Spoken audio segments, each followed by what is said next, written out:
Order for a man about the mobile One Vision GH. So, on subscribe to channel here. I best subscribe my way. At the first from Kokra, a son say, Yen, your colonel movie him, the Behu de Betty, the Nimna ya tree and bow at Churchill at the amount or man for. Nti aya na manya ho abotre kakra atem didie no emmoa emmom wo de afutu direction biba se yenua wo ye ni se ya nkebe wo ye ni se ya nkebe ne nyina ya toto adwen na bibia aye fine openi aye nitua ne na be ma odaho yi eye abrante bi a oye hip life ate se beka so ye rapper ni dia ne Flatel na abrante we na enche bia ebeto odwa se ye se abrante bi ene okuapim polo akodi empemu agro ama wentua ne ka o se sikasem eye basa ba social media ye bopna brantie no cheso o ma polo sika polo ji ni sika se obe ba be sawo ne nyumu ama no so be mode wo ne nyumu ama no e na wanti polo nkan biem na ebi so cheso da bi o mo hwehwe ho se boyfriend girlfriend ibia na eno na be me yom bisa nsa ampa ye se wo de polo afa kwan bo ne so wo ne nada e ya ampa o sen an be ne nada ene eso atwa abrante yi no se ene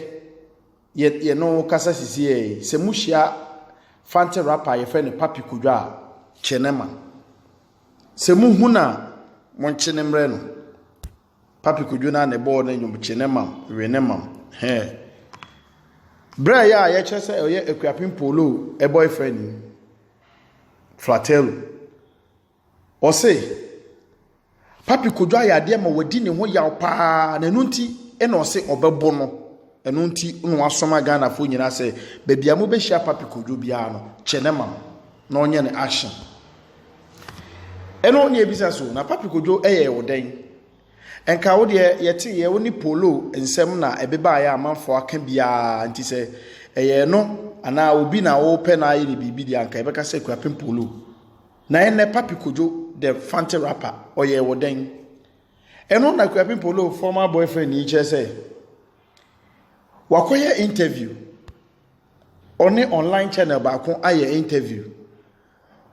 waye interview awie da ne baby ohun ya ne se papi kojo akofa session a certain part of the interview no ako posti wo no papi kojo no Instagram page na je se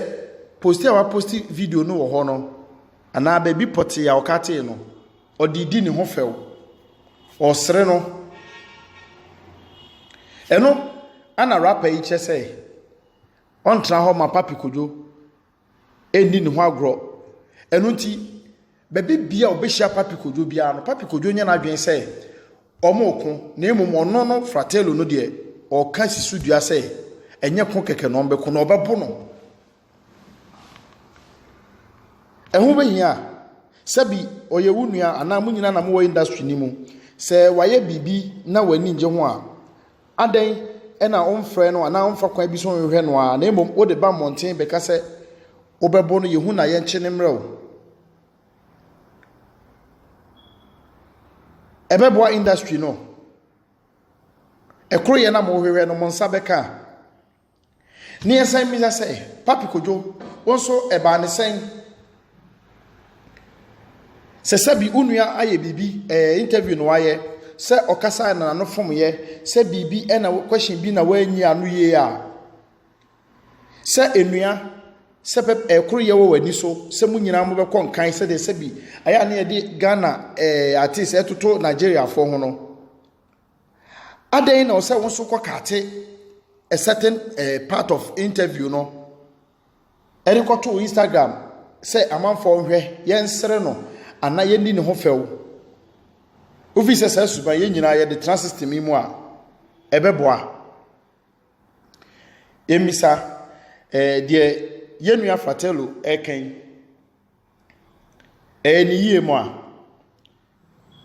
se o chepa pikudwa na yehu na yemfre na yenche ma no na ommo no ne ba bi obehia bia ombeko ntokwa omode ba industry ni musisi no na de ba system ni mu no ebebo adwumade na omudi na papikudwo so yemmisa me bisa mu nyina wa ohwe bia no se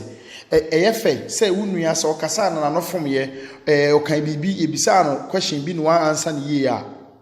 eyefe se onso obewa akofa de akoto baabi se odidi ne ho few amanfo hwe yensere no sa ene beboa wo industry ni mu ana enunti Ekwapin Polo former boyfriend abranti a chira oni Ekwapin Polo ekoda ya wentua ne ka ono ana o se o che papikodwa onfa ne ho nche ne kura ono papikodwo no ka se ono so ehu dem gali ya chenemam ehu na chenemam wenemam ono so sisei obi si yehu papikodwa ye nchenema no ye fi papikodwa na de to aso eye Rough Town Records ai ye call Rough Town Records for camp edian na asesi ho ebe na wotwe mienu mu die Rough Town Records ye beda be sori bia no enye Fantana eye Wendishe enye Wendishe a na eye Bullet enye Bullet a na eye former Rough Town Records signee Miss Forsen ene Miss Forsen ho akadwam Miss Forsen ano eyi nika edian na Miss Forsen aye na ye ka say mi sanso esi usu say unsubscribe to channel na ye besere ma oremfi say obe subscribe ma ensem no dodo na na de eba iwe Miss Forsen de na ye besan akọ bibi e fa shatawale ho Nigeria ni kakraka pa aka bibi e de afa shatawale ho no so eto aso na Miss Forsen edian na waye sisi aya no guso aye ka say Bullet e de Miss Forsen amane lawyers na Bullet ene hwan Bullet e ye owura ono no da Rough Town Records ano ne din akasa ne Ricky na Agema na eba na nwum tuo mu showbiz no e na ne din ye friend say Bullet ono e na oye opani a oda Rough Town Records ano Bullet say nei ode Miss Forsen ama na lawyers ama mpampa lawyers no actual letter e de akoma Miss Forsen na edian na Miss Forsen aye ye beka ya emra Wendishe ne Fantana ensem pagya ya we to mani we ye say ye we yedi na Fantana say aye Bullet ene Wendishe edi nani na ono apolebo no no na na opeso free so e na mo amana fi so afi mo de ba monten abete de mo na mo yi nedi na mo di begu nani ase afi Bullet so de statement bi ba monten say isi Bullet say ai obobo nipa mi ense din say omo e na eye the true family of the Rough Town family records yeni baby a Miss Forsen fi o ba label ne so say de ne si na wo call ye bisi ne one label ni nyina obi antumi kan de si ye bisa was ye Miss Bullet ana Miss Forsen de na no beto asemi mu odina no beto mu an say ai my Rough Town Records no okwa Bullet obeka se first cabra na me obisa $50,000 se me famra ne yemfa nya adwuma no menya binti e na opamo me ana awuja me kwan eno na Bullet so ba monte be chem say ai ampa $50,000 na wo ka no me bisa fi ukunu ho na me pese ukunu ye part of adwuma na ye no ye investment na wo ye me pese ono ne ho bam no hu say adwuma na ye nyina ye intina me bisa sika na nye sika na nka meje e de akodi ni manum na me mfa nko holidays na emom eye waawo ho Miss Forsen ho adwuma e na ye de ye na obetena o ba label ne so no kwa no me to atade ma wo hye e de uko studio record o to aduane kwa ma wudi bi inti me bisa sika na ye adwuma na ye de ye yesa da sore ya Miss Forsen sin ai Bullet okra wo ka ho ne ma me kunu amene ne ware ye abosome nan pe no menini gyaye na oka kire me say adwuma we aware o ware a emmoa adwuma we ti Bullet e na dada me Bullet ne ka ensem gu masomo ana me gya aware eno na Bullet so se da bi me hu no say Miss Forsen de si na ni so say obegu me hu fi a reputation e kita me adwuma amaya Ghana for Jimmy di say me twro nwomo afiti say be yenu anana ya nana hima ebony ebreso besi wendi shey ebefa fantana me twro nwom to Ghana for nim say de bulletin nwomo etie sisei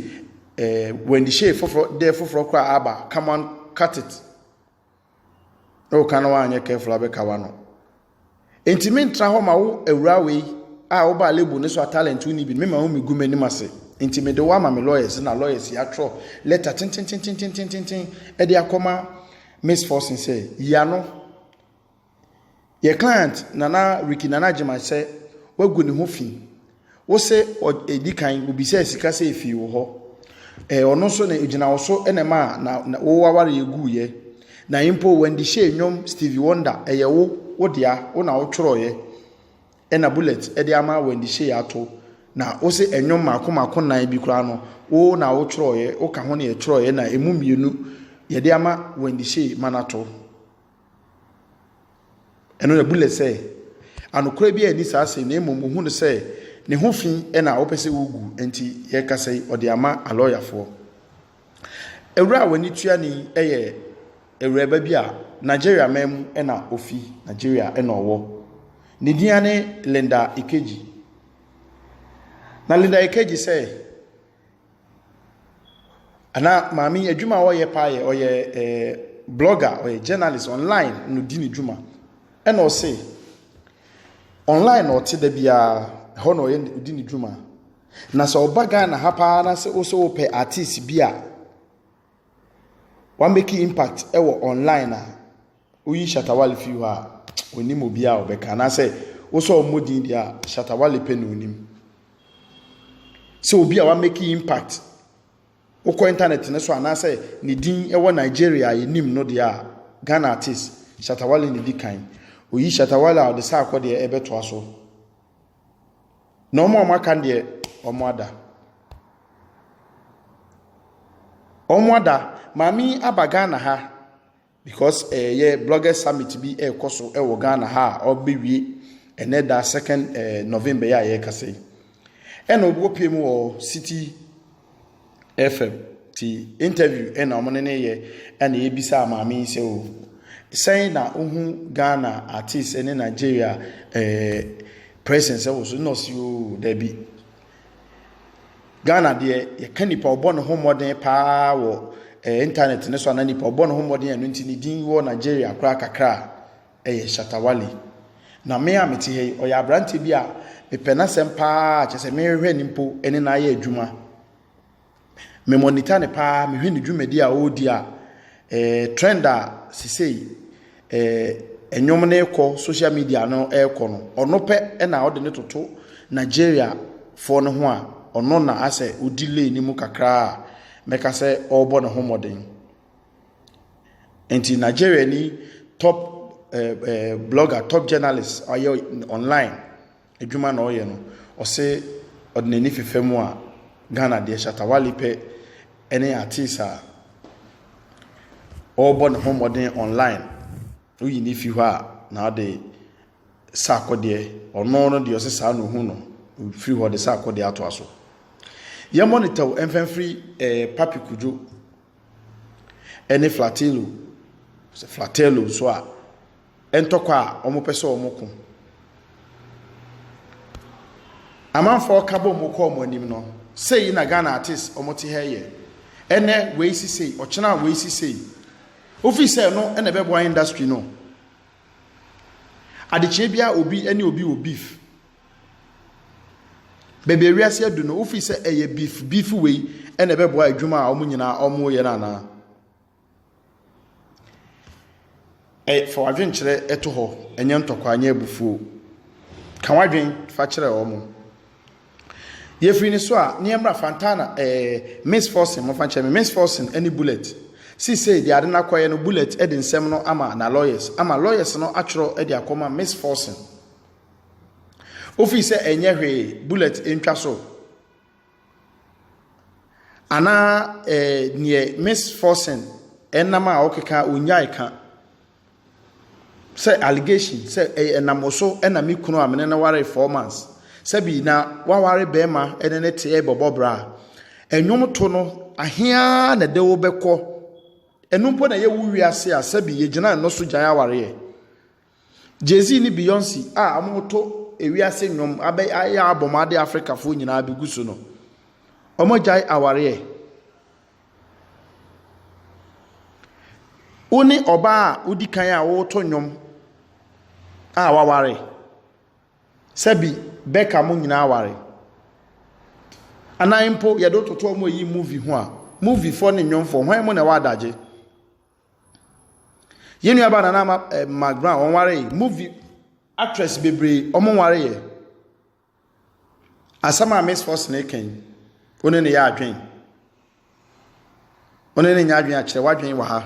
na ye bullet ye mpa cho say on fanche na onya bibia manenka eno so fa comment fa to ho Nigeria ni Linda say Shatawale eye bigger e wo Nigeria sin Ghana artist bia aha